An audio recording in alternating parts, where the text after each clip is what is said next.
Zimbabwe now offers immense investment opportunities following the departure of its former president Robert Mugabe, who had ruled Zimbabwe for 37 years, a leading American business journal has said.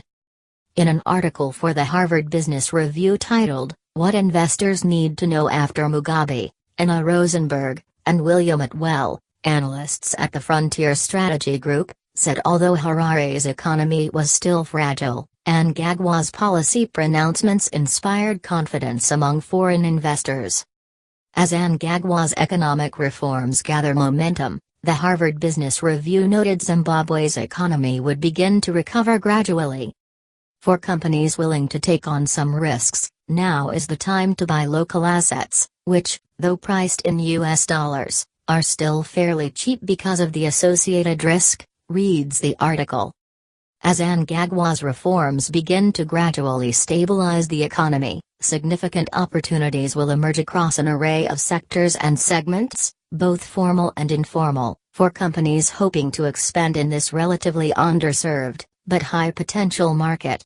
Mnangagwa's first actions in office underscore how important he views economic recovery. Zimbabwe's proximity to South Africa, one of Africa's largest economies, also presented investors with an opportunity to make incursions in the SADC region. Plus, Zimbabwe's geographic proximity to South Africa makes the country fairly accessible, the Harvard Business Review noted. The journal said Zimbabwe's retail, telecommunications and agriculture sectors presented investors with low-hanging fruits, but noted the debilitating cash crisis in the local economy was an urgent problem that Mnangagwa's administration needed to urgently resolve. Mnangagwa's government, wrote the Harvard Business Review, also has to prioritize rehabilitating the country's shambolic infrastructure. Looking to the longer term, Mnangagwa's administration will look to upgrade areas such as the country's degraded infrastructure and poorly equipped public health system, which have both suffered due to lack of funds.